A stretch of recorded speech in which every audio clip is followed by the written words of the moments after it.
morning.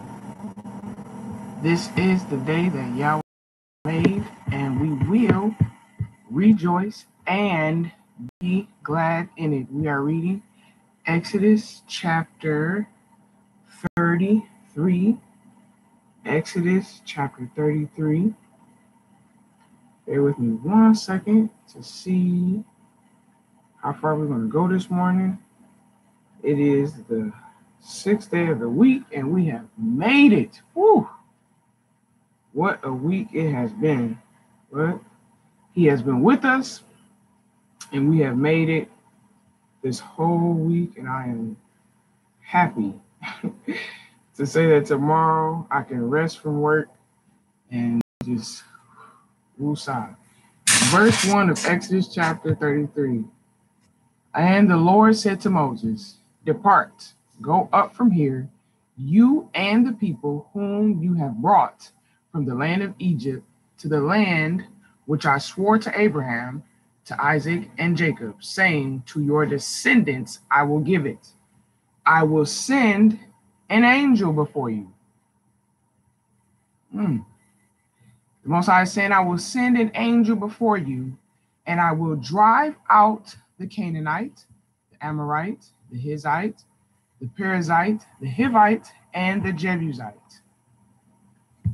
Verse 3, go up to the land flowing with milk and honey, but I will not go up among you, for you are a stiff-necked people, lest I destroy you on the way.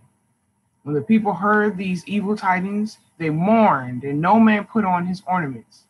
For the Lord has said to Moses, say to the Israelites, you are a stiff-necked people.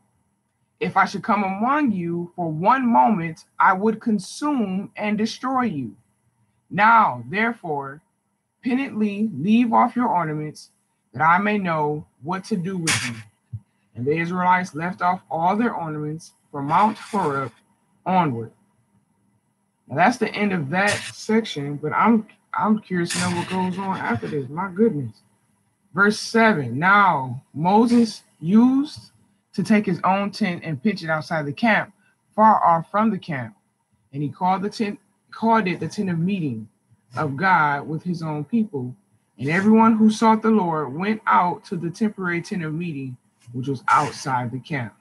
And when Moses went out to the tent of meeting, all the people rose and stood, every man at his tent door, and looked after Moses until he had gone into the tent. And when Moses entered the tent, the pillar of cloud would descend and stand at the door of the tent, and the Lord would talk with Moses. I gotta stop right there. I have to. But we're gonna go back to verse 2 really quickly. And even though he is calling the people stiff-necked, he's still sending an angel before them. You know, I used to, as a kid, never read the Old Testament because they would say that God was so mean back then. He was just so mean. And even though they were stiff-necked, he still sent an angel before them. He still drove out their enemies. He still kept his promise that he kept to Abraham, Isaac, and Jacob to give them a land flowing with milk and honey. That's not sound like a mean God to me. Just in verse 32, chapter 32, the chapter just before this, they made a new God and said that this God brought them out of Egypt. This God destroyed Pharaoh. They gave glory to a God that they made with their hands. And he still is keeping his promise.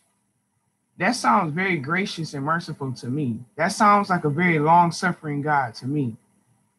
That sounds like a God who's a promise keeper to me. And that's why I just love reading the Torah for myself. The Torah is just simply Genesis, Exodus, Leviticus, Numbers, and Deuteronomy, because it shows exactly who God is. You want to know his personality? This is who he is.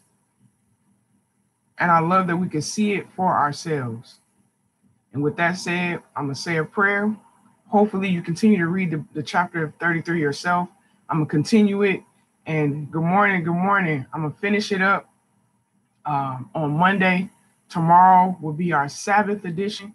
We're going to discuss why we keep the Sabbath, how many different verses teaches us about the Sabbath. But just tune in tomorrow. It's going to be amazing. You're going to love it. I know I will.